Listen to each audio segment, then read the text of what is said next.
오늘도 하나님의 성령께서 이 자리에 우리와 함께 하십니다.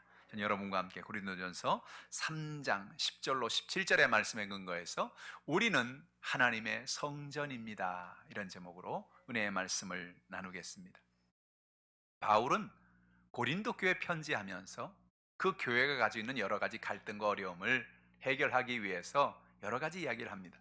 우린 당시에 고린도 교회가 어떤 문제가 있었는지를 밝히는 그런 내용을 찾을 수는 없지만 적어도 고린도 교회 바울이 편지하는 내용으로 미루어 보아 그 교회에 이런 갈등이 있었겠구나 하는 것을 우리는 알게 되는 것이죠.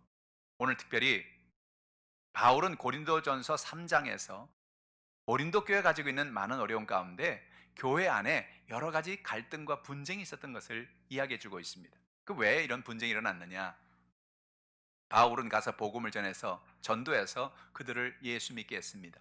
그리고 바울이 떠나고 난 다음에 순회 교사인 아볼로라는 사람이 와서 그들에게 하나님의 말씀을 가르쳤습니다.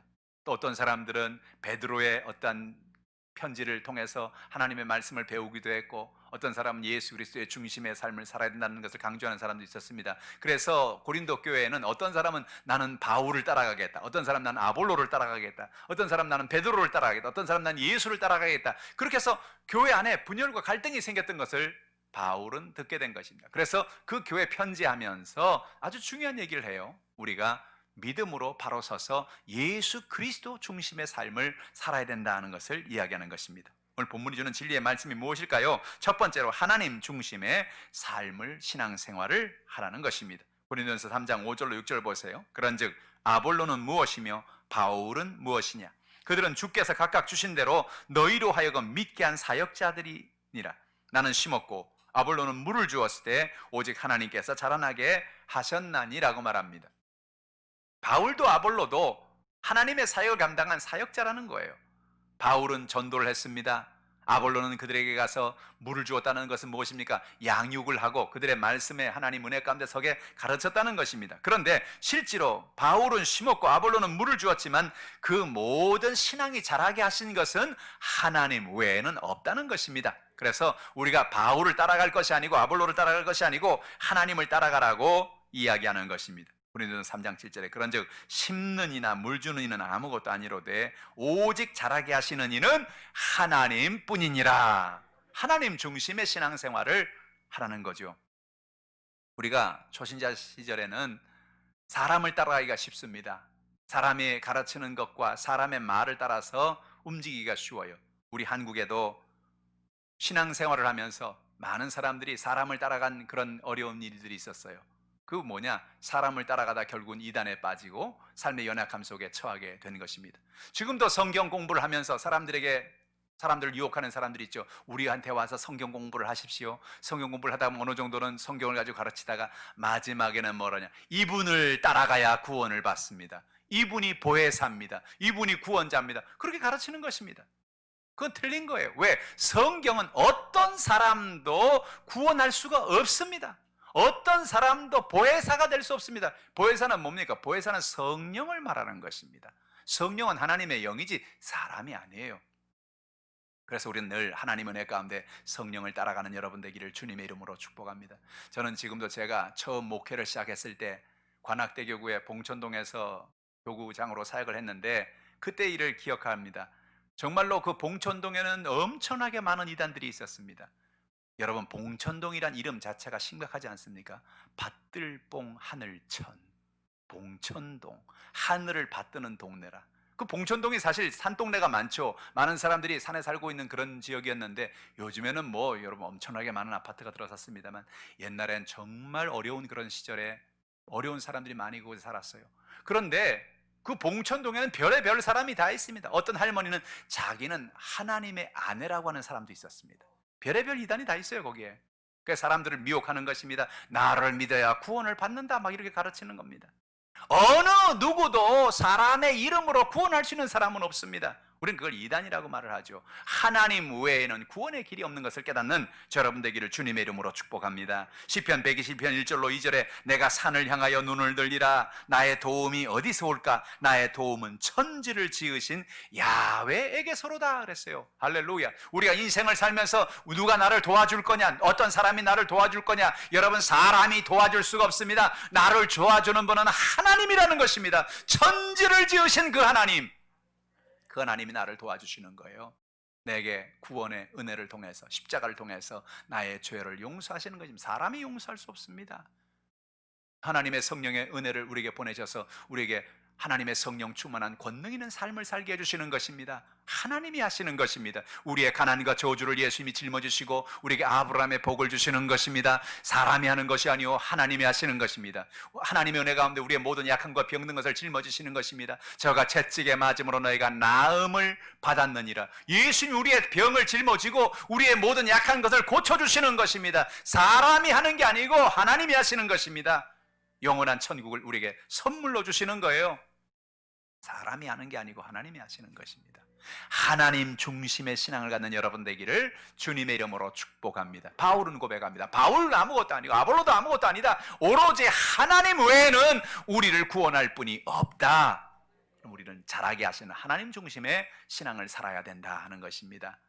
우리 주변에도 그런 이단들이 다가와서 성경 공부합시다. 우리 안에 여기 구원이 있습니다. 여기 들어와야만 구원받습니다. 그런 말하면 이단인 줄 아십시오.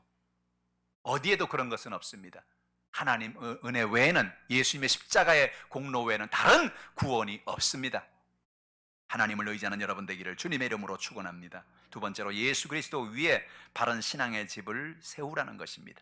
고린도전서 3장 10절에 바울은 이렇게 고백했어요. 내게 주신 하나님의 은혜를 따라 내가 지혜로운 건축자와 같이 터를 닦아 두매 다른 이가 그에게 세우나 그러나 각각 어떻게 그 위에 세울까를 조심할지니라 라고 말했습니다. 이 말씀은 아주 중요한 얘기입니다. 3장 10절에 내게 주신 하나님의 은혜를 따라 라는 말은 아주 중요하죠. 왜냐? 바울은 중요한 사실을 알았습니다. 자기가 이 모든 목회를 하고 사역을 하고 복음을 전하는 것은 다 내 힘이야, 내 능력이야, 내 권능이 아니고 하나님이 내게 주신 은혜를 따라 한다는 것을 알게 된 것입니다. 이 모든 사역의 중심이 누구냐? 하나님이라는 겁니다. 여러분, 우리는 은혜로 구원을 받은 것입니다. 내가 똑똑해서 구원받은 게 아니에요. 내가 능력 있고 내가 실력 있어 구원받은 게 아니에요. 하나님이 내게 은혜를 주셔서 하나님 은혜 가운데 내가 구원받은 사람이 된 것입니다. 여러분, 여러분은 은혜로 사는 겁니다. 여러분 태어나면서부터 여러분 은혜로 살았죠? 여러분이 태어나기 전에 어머니 아버지 찾아가서 나를 몇 월 며칠 쯤 낳아주십시오. 그래서 낳은 사람이 있어요? 태어나자마자 제 인생은 제가 책임지겠습니다.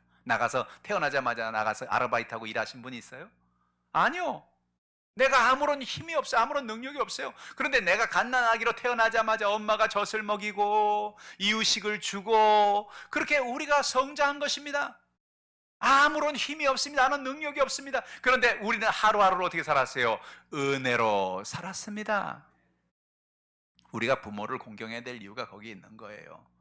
내가 아무것도 모르는 핏덩이였던 나를, 그 갓난아기를 키워서 오늘까지 이렇게 살게 한 것이, 그것이 부모님의 은혜인 것이죠. 하나님의 은혜인 것입니다. 여러분, 오늘 여러분의 삶 속에 은혜 속에 사는 것을 깨닫기를 주님의 이름으로 축복합니다. 에베소 2장 5절에 허물로 죽은 우리를 그리스도와 함께 살리셨고 너희는 은혜로 구원을 얻은 것이라 라고 말하는 것입니다. 허물로 우리는 다 죽었어요. 예수님의 은혜로, 그 예수님의 십자가의 죽음으로 그 목숨과 우리를 바꾸어서 우리가 살게 되고 구원받게 되었다는 것입니다. 이것이 은혜가 아니고 뭡니까? 내가 아무런 값을 지불하지 않았습니다. 그런데 예수님이 자신의 생명을 지불해서 그 값으로 우리가 구원을 받았어요. 우리는 은혜 속에 산다는 사실을 깨닫기를 바랍니다. 바울이 가는 곳마다 귀신이 떠나가고 죽은 사람을 살리고 하나님의 큰 능력을 나타냈습니다. 근데 그걸 보고 바울이, 야, 내가 능력이 대단하지 않아? 내가 정말 괜찮은 사람 아니야? 그렇게 말하지 않았어요. 왜? 그게 모두가 다 자기 것이 아닌 걸 알았기 때문에 그렇습니다. 하나님이 그에게 은혜를 주셔서 그 은혜로 말미암아 죽은 자를 살리고 병든 자를 고치고 귀신이 떠나가는 모든 역사가 하나님의 은혜인 것을 그는 알았기 때문에 그렇죠. 주님이 내게 주신 은혜라는 사실을 늘 깨닫기를 주님의 이름으로 축원합니다. 그 예수 그리스도의 은혜 위에 그리스도의 털을 닦는다는 것이죠. 여러분, 우리는 예수님 중심의 신앙, 하나님 중심의 신앙을 갖는 여러분 되기를 주님의 이름으로 축복합니다. 고린도서 3장 11절에 이 닦아둔 것 외에 능히 다른 털을 닦아둘 자가 없으니 이 터는 곧 예수 그리스도라라는 것입니다. 터가 얼마나 중요합니까? 여러분, 건축할 때 그 터가 얼마나 그 건물에 중요한 역할을 합니까? 저는 잠실에 123층짜리 롯데 건물을 지을 때 건물을 짓다니 금방 건물이 올라오겠지 하고 봤는데 한 달이 지나고 들어가고 세 달이 지나도 건물이 안 올라오는 거예요. 아니, 왜 이렇게 건물이 안 올라 봤더니 계속 땅만 파고 있는 거예요. 땅만 파. 그거 왜 그래요? 높은 건물을 짓기 위해선 깊은 땅을 파서 그 땅을 단단하게 털을 만들어주지 않으면 건물이 허물어질 수밖에 없는 거예요. 그래서 높은 건물을 지으려고 하면 할수록 깊은 땅을 파서 땅을 단단하게, 털을 단단하게 콘크리트를 붓고 또 층을 만들고 콘크리트를 붓고 또 층을 만들고 콘크리트를 붓고 또 층을 만들어서 단단한 털을 두는 게 중요하다. 바로 그 얘기죠. 여러분, 오늘 우리의 신앙은 단단한 콘크리트와 같은 예수 그리스도의 위에 서 있을 때 흔들리지 않게 되는 것입니다. 예수님 그러셨잖아요. 막 풍랑이 일고 바람이 불고 할 때 그 터가 반석 위에 있지 않은 집은 허물어 내려야 된다는 거예요. 그러나 반석 위에 있어서 그 집에 굳건한 반석을 두고 있는 집은 아무리 풍랑이 다가오고 바람이 불어도 흔들리지 않는다는 것입니다. 여러분, 예수 그리스도만이 오늘 여러분의 신앙의 터가 되시기를 축원합니다. 나의 생각과 나의 경험과 나의 능력이 아닙니다. 예수 그리스도의 터, 예수 그리스도의 은혜, 예수 그리스도의 말씀에 서서 우리가 나아갈 때 우리는 승리하는 삶을 살게 되는 것입니다. 또한 터를 닦는 사람이 있고 그 위에 집을 세우는 사람이 있다는 것입니다. 다른 이가 그 위에 세우나 그러나 어떻게 그 위에 세울까를 조심할지라고 오늘 성경은 말하고 있는 것입니다. 집을 세운다는 것이 무엇입니까? 예수님 위에 우리가 신앙의 집을 세우는 것을 의미하는 거예요. 어떻게 집을 세웁니까? 여러분, 집을 세울 때 콘크리트를 붓고 그 땅을 단단하게 하고 난 다음에 그 다음에 벽돌을 쌓기 시작하고 또 시멘트와 모래를 섞어서 그것을 바르고 또 철근을 넣고 그래서 건물을 세워나가는 것이죠. 오늘 우리의 삶에 우리의 신앙의 터를 만들고 우리의 건물을 짓는 게 무엇입니까? 여러분의 벽돌은 뭐고 여러분의 시멘트는 무엇입니까? 바로 그것은 하나님의 말씀인 것입니다. 우리가 신앙의 집을 지을 때 정말 중요한 것은 매일같이 하나님의 말씀을 읽고 묵상하는 것입니다. 내가 하나님의 말씀이 없이 신앙생활할 수도 있어요. 그냥 교회만 다닐 수 있어요. 그런데 여러분, 교회를 그냥 다니는 것은 내가 집을 짓고 있는 것입니다. 내가 그냥 나무로 집을 짓고 있는 거예요. 내가 그냥 세상에 어떤 여러 가지 그런 헝겊이나 이런 걸로 비닐이나 이런 걸로 집을 짓고 있는 거예요. 그런데 여러분, 하나님의 말씀을 읽고 말씀을 묵상할 때 그 말씀이 우리에게 단단한 믿음을 주는 것입니다. 성경을 제가 여러분 왜 매년 읽으라고 말합니까? 창세기 읽을 때 우리는 뭘 깨닫습니까? 하나님이 천지를 창조하셨구나. 하나님이 온 세계를 지으셨구나. 그러니 나의 인생의 모든 것도 하나님이 주관할 수 있는 능력이 있구나. 이걸 깨닫는 거죠. 출애굽기를 읽을 때 우리는 뭘 깨닫습니까? 이스라엘 백성들이 고난을 당합니다. 애굽에서 어려움 가운데 있습니다. 그러나 어려움 가운데는 그들을 하나님이 모세를 보내서 그들을 하나님이 건져주신 것처럼 하나님이 나의 인생에 고난이 다가오고 어려움이 다가와도 하나님 나를 건져 주시겠구나. 그거를 우리가 알게 되는 거예요. 그러니까 우리가 믿음이 점점 단단해지는 거죠. 민수기를 읽으면서 그들이 광야에서 고통당하고 삶에 연약할 때 하나님이 그들을 버려두지 아니하시고 그들에게 하나님께서 만나를 내려주시고 구름기둥과 불기둥으로 인도해 주셨구나. 하나님이 그들을 책임져 주셨구나. 나의 삶에 먹을 것이 없을 때 걱정할 필요가 없구나. 내 삶에 염려가 다가올 때 근심할 필요가 없구나. 하나님 나의 삶에 만나를 내려주시겠구나. 이거를 믿게 되는 것입니다. 그래서 여러분, 성경을 매일같이 읽고 묵상하라는 이유가 바로 그것입니다. 그것이 우리의 벽돌이 되는 것입니다. 하나님의 말씀을 읽고 하나님의 은혜 가운데 나갈 때 우리가 할 것은 무엇입니까? 기도해야 하는 것입니다. 왜 기도가 중요합니까? 여러분, 기도는 살아계신 하나님을 만나게 하는 은혜인 것입니다. 기도와 말씀은 새 두 날개와 같아요. 아무리 새가 큰 새가 좋은 새라고 할지라도 날개 하나만 가지고 못 날라요. 날개 두 개가 있어 나르죠. 말씀이 하나의 날개라고 한다면 기도는 또 하나의 날개와 같습니다. 우리가 기도할 때 어떤 일이 일어납니까? 하나님의 살아계심을 만나게 되는 것입니다. 여러분, 성경은 기록된 말씀이요, 기도는 살아계신 하나님을 만나는 하나님의 역사인 것입니다. 예수님 뭐라 말했어요? 구하라 그러면 주실 것이요, 찾으라 그러면 찾을 것이요, 문을 두드리라 그러면 열릴 것이라고 말씀하신 것입니다. 예수님 앞에 나가서 우리가 기도할 때 하나님이 예비한 모든 것을 채워주는 것입니다. 그래서 우리가 깨닫게 됩니다. 이야, 하나님이 살아계시는구나, 내 기도를 듣고 계시는구나, 오늘도 하나님의 놀라운 능력을 나타내 주시는구나. 할렐루야. 내 기도를 안 하면, 기도가 없으면 하나님의 살아계심도, 하나님의 능력도, 하나님의 권능도 깨달을 수가 없는 것입니다. 그래서 우리가 매일같이 말씀을 읽고 묵상하고 기도의 삶을 살라는 것입니다. 기도할 때마다 하나님이 응답을 주시고 능력을 주시고 권능을 더해 주시는 것입니다. 뿐만 아니라 우리는 예배에 힘써야 합니다. 하나님 앞에 나가서 하나님을 예배하는 것입니다. 하나님을 찬양하고 경배하는 것입니다. 여러분, 이 코로나19가 다가왔을 때 정말로 사람들이 예배드리기가 얼마나 힘듭니까? 예배한다는 것이, 교회에 온다는 것이 여러분 얼마나 두려움이 있습니까? 요즘에 또 한참 좀 조용해진가 했더니 무슨 또 개척교회에서 무슨 확진자가 나왔네. 그 사람들이 또 아이고 큰일 났구나, 교회 가면 이거 또 확진자가 되는 거 아니야, 뭐 그런 마음이 들지 않습니까? 마음속에 그런 두려움이 다가오는 것입니다.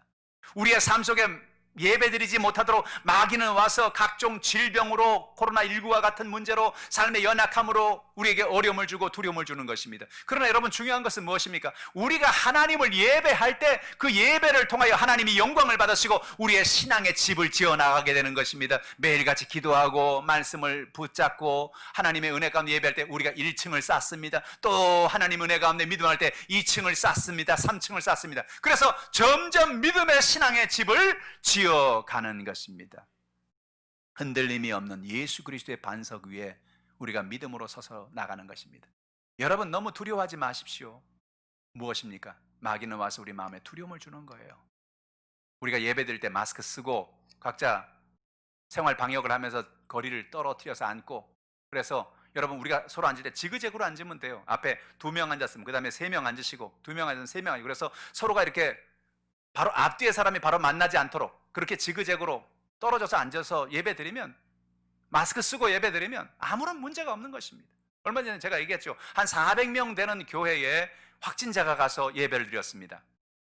난리가 났어요. 그래서 400명 전체 다 검사를 하고 난리가 났는데 한 명도 확진자가 나오지 않았습니다. 왜냐? 그 확진자도 마스크를 썼고 모든 성도 다 마스크를 썼어요.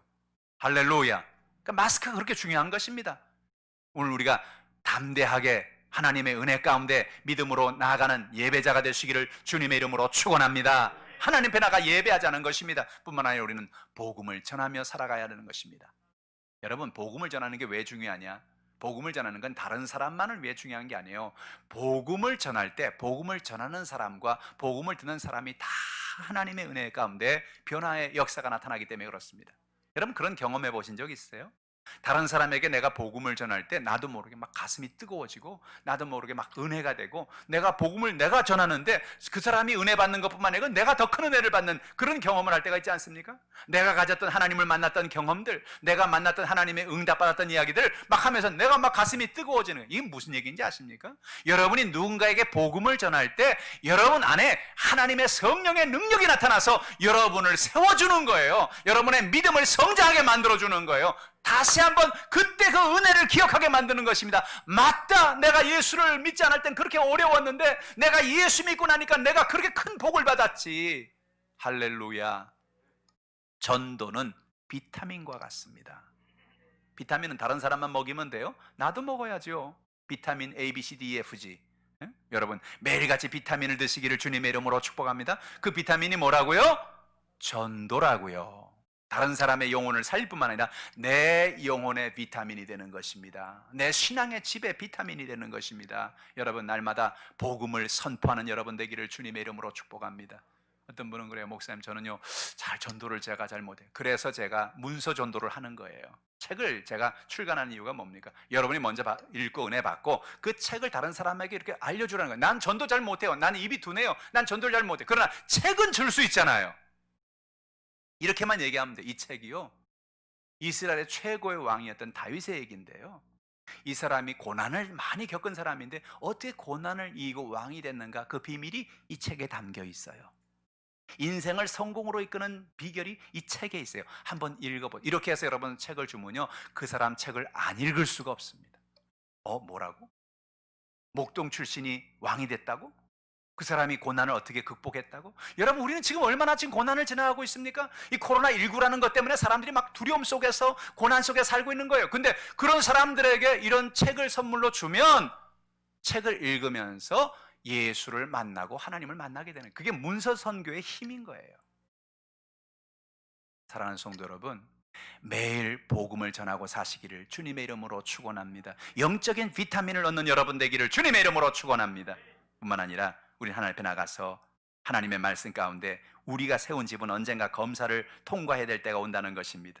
고린도전서 3장 14절로 15절입니다. 만일 누구든지 그 위에 세운 공적이 그대로 있으면 상을 받고 누구든지 그 공적이 불타면 해를 받으리니 그러나 자신은 구원을 받되 불 가운데서 받은 것 같으리라고 말씀했습니다. 만일 누구든지 그 터전 위에 집을 세운 공적이 그대로 있으면, 이건 무슨 얘기예요? 불을 통과할 때가 온다는 거예요. 불이 뭐예요? 바로 시험을 말하는 것입니다.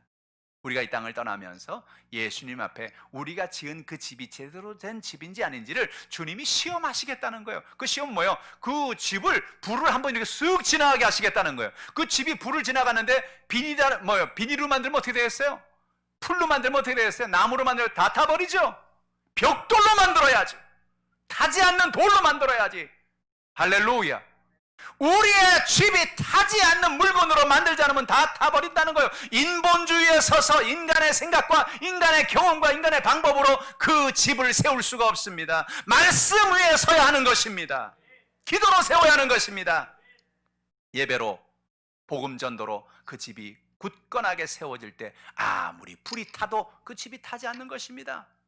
오늘 사랑하는 성도 여러분, 오늘 이와 같은 은혜를 깨닫기를 주님의 이름으로 축원합니다. 세 번째로 우리는 하나님의 성전이라는 사실을 잊지 말라는 겁니다. 고린도전서 3장 16절입니다. 너희는 너희가 하나님의 성전인 것과 하나님의 성령이 너희 안에 계시는 것을 알지 못하느냐 그랬습니다. 너희는 하나님의 성전이라는 것입니다. 여러분, 이 성전이라는 게 우리의 몸과 살과 이것이 성전이라 그런 의미가 아니고 하나님이 우리 안에 계시기 때문에 우리가 성전이 된다는 것입니다. 예수 그리스도의 신앙 고백 위에, 믿음의 터 위에 내가 하나님의 말씀에 서서, 기도에 서서, 예배에 서서 말씀을 전하며 믿음으로 살아온 바른 믿음을 가지면 내가 하나님의 집이 되고 하나님의 성전이 되어진다는 거예요. 하나님의 성령이 우리 안에 거하시는 것입니다. 왜 우리가 하나님의 성전입니까? 하나님의 영이 우리 안에 거하기 때문에 그렇죠. 하나님이 계시는 곳마다 거룩한 곳이고 거룩한 성전이 되는 것입니다. 시편 43편 3절에 주의 빛과 주의 진리를 보내시어 나를 인도하시고 주의 거룩한 산과 주께서 계시는 곳에 이르게 하소서. 잘 보세요. 주의 거룩한 산과 주께서 계시는 곳이라 그랬어요. 왜 주의 거룩한 산이냐? 주님이 거기 계시니까 그 산이 거룩한 거예요. 왜 우리가 거룩한 성전이라고 하냐? 하나님의 성령이 우리 안에 계시니까 우리가 거룩한 성전이라고 이야기하는 것입니다. 하나님이 앉으시는 것이 거룩한 보좌가 되는 것입니다. 시편 47편 8절에 하나님이 뭇 백성을 다스리시며 하나님이 그의 거룩한 보좌에 앉으셨도다. 그 보좌가 왜 거룩합니까? 여러분, 앉은 의자가 왜 거룩해집니까? 그 의자에 하나님이 앉으면 그 의자는 거룩한 의자가 되는 거예요. 하나님이 임재하시면 거룩한 곳이 되어지는 거예요. 왜 우리가 성전이 됩니까? 왜 우리가 거룩한 백성이 됩니까? 사람들에게 말합니다. 당신은 거룩한 사람이야. 내가 무슨 거룩한 사람이야? 아유, 나는 거룩한 사람이 아닙니다. 아니죠. 하나님이 내 안에 계시기 때문에 거룩해지는 겁니다. 내가 거룩한 사람이 아닙니다. 내 스스로가 무슨 거룩합니까? 그런데 하나님이, 그 거룩한 하나님이 나를 보좌 삼으시고 내 안에 들어와서 계시면 우리는 거룩한 사람이 되는 것입니다. 우린 그래서 그 거룩한 성전을 더럽히지 말라는 것입니다. 오늘 본문의 말씀 보니까 하나님의 성전을 더럽히지 말라는 거죠. 고린도전서 3장 17절이죠. 누구든지 하나님의 성전을 더럽히면 하나님이 그 사람을 멸하시리라. 하나님의 성전은 거룩하니 너희도 그러하니라 라고 말씀하고 있는 것입니다. 여러분, 우리가 할 일은 뭐냐? 우리의 성전을, 하나님이 거룩한 성전을 늘 깨끗하게, 늘 우리가 잘 청소를 해야 되는 것입니다. 문제는 뭐냐? 우리가 예수님의 말씀의 바탕에 서서 하나님 은혜 가운데 아름다운 집을 짓고 하나님의 은혜 가운데 나가지만 우리의 삶에는 매일같이 때가 다가오고 먼지가 다가오는 것입니다. 여러분, 집을 여러분이 이사 갈 때 첫날 이사 가기 전에 청소를 다 하고 그리고 이제 모든 짐을 다 가지고 들어가서 살면 첫날 청소하면 그 다음에 청소 하나도 안 해도 되죠? 이사할 때 한 번만 하면 되지 않아요? 언제 해야 돼요, 청소를? 매일 해야 돼요, 매일. 아니, 이건 뭡니까? 아니, 그냥 집을 깨끗하게 청소해 놓고 그냥 집을 들어가면 집이 깨끗해지면 좋겠는데 그 집은 또 미세먼지가 들어오고 또 머리카락이 떨어져 있고 또 여러 가지 그런 것들이 있단 말입니다. 우리 신앙생활도 똑같아요. 똑같아요. 우리가 하나님을 의지하고 예수를 나의 구주로 고백하고 내가 주님을 의지하고 믿음으로 살겠습니다 고백하고 나면 그 다음에 우리의 마음이 청소가 되고 정리가 되고 주님의 은혜가 우리 가운데 거하는 것입니다. 근데 어느 날 하나님이 성령이 내면 야야야 냄새가 난다 냄새가 나 야야야 더럽다 더러워 야 내가 더 이상 여기 있을 수가 없어 너무 더러워 그런 말이 우리 마음에서 막 들립니다. 무엇입니까? 내가 살아가면 나도 모르게 육신의 정욕, 안목의 정욕, 이 세상 자랑을 따라 살아가면서 이런저런 더러운 것들을 내 안에 막 잡아넣는 것입니다. 내 안에 수많은 먼지와 황사와 수많은 머리카락과 수많은 그래서 우리 안의 성전이 완전히 더러워진 성전이 되어버리는 거예요. 우리가 할 일이 무엇입니까? 회개하고 청소하는 것입니다. 여러분 매일같이 제가 말씀을 읽고 기도하라는 이유가 바로 그것입니다. 매일같이 기도하고 말씀 읽는 건 뭐냐? 청소하는 겁니다. 주여 말씀을 비추어 보니 내가 또 죄 가운데 빠졌습니다. 내가 또 거룩한 가운데 있지 않습니다. 주여 나의 죄를 용서하여 주시옵소서. 우리가 회개할 때 우리의 마음에 하나님의 은혜의 백큐ම් 클리너 진공청소기가 다가와서 모든 먼지를 다 써 내려가는 것입니다. 매일같이 이렇게 하는 것입니다. 여러분 주일날 예배 나오는 게 뭔지 아십니까? 여러분 주일날은 일주일에 한번 대청소를 하러 나오는 것입니다. 여러분 교회 나와서 여러분의 일주일 동안 살아가면서 마음에 있었던 모든 죄와 허물과 연약함을 하나님 앞에 나와서 고백하는 것입니다. 하나님께서 예수의 보혈로 여러분의 안을 깨끗하게 치료해 주시고 여러분을 청소시켜 주시고 하나님의 은혜 가운데 믿음으로 나가게 하는 것입니다. 그래서 여러분 주일 성수가 그래서 중요한 거예요. 주일날 예배 드리는 게 그래서 중요한 거예요. 일주일에 한 번은 대청소를 해야지요. 우리가 매일 개인적으로 청소하지만 한 번은 대청소를 해야죠. 창문도 열고 먼지도 털고 걸레도 가지고 닦고 하나님 은혜 가운데 대청소를 하는 날이 바로 주일날 나오는 것입니다. 근데 여러분 마귀는 뭐라며? 야야야 무슨 예배야 요즘 같은 세상에 무슨 예배냐. 마귀는 와서 우리에게 예배 드리지 못하게 만듭니다. 우리 마음을 두렵게 만듭니다. 그리고 우리 안에 계속해서 나도 모르게 이런 여러 가지 황사와 머리카락과 같은 수많은 죄와 연약함을 그대로 갖게 만듭니다. 그럼 어떻게 합니까? 나중엔 하나님의 영이 내 안에 계실 수가 없습니다. 하나님이 내 안을 거룩한 영으로 거룩한 장소이기 때문에 내 안에 계시는 것인데 하나님의 거룩한 장소가 되지 않으면 하나님의 영이 떠날 수밖에 없는 것입니다. 하나님이 그 하나님의 집을 깨끗하게 하지 않은 자는 멸할 것이라고 말씀하시는 것입니다. 여러분 날마다 그래서 우리는 하나님의 말씀의 중심으로 우리를 깨끗하게 청소하는 여러분 되기를 주님의 이름으로 축복합니다. 하나님 은혜 가운데 오늘 바울은 말합니다. 우리는 누구를 따를 것이냐? 사람을 따를 것이냐? 아니다. 우리는 오직 하나님만을 따라야 된다. 하나님 중심의 신앙을 얘기하는 것입니다. 또한 우리는 예수 그리스도의 터전 위에 흔들림이 없는 그런 바른 신앙의 집을 세우라고 이야기하는 것입니다.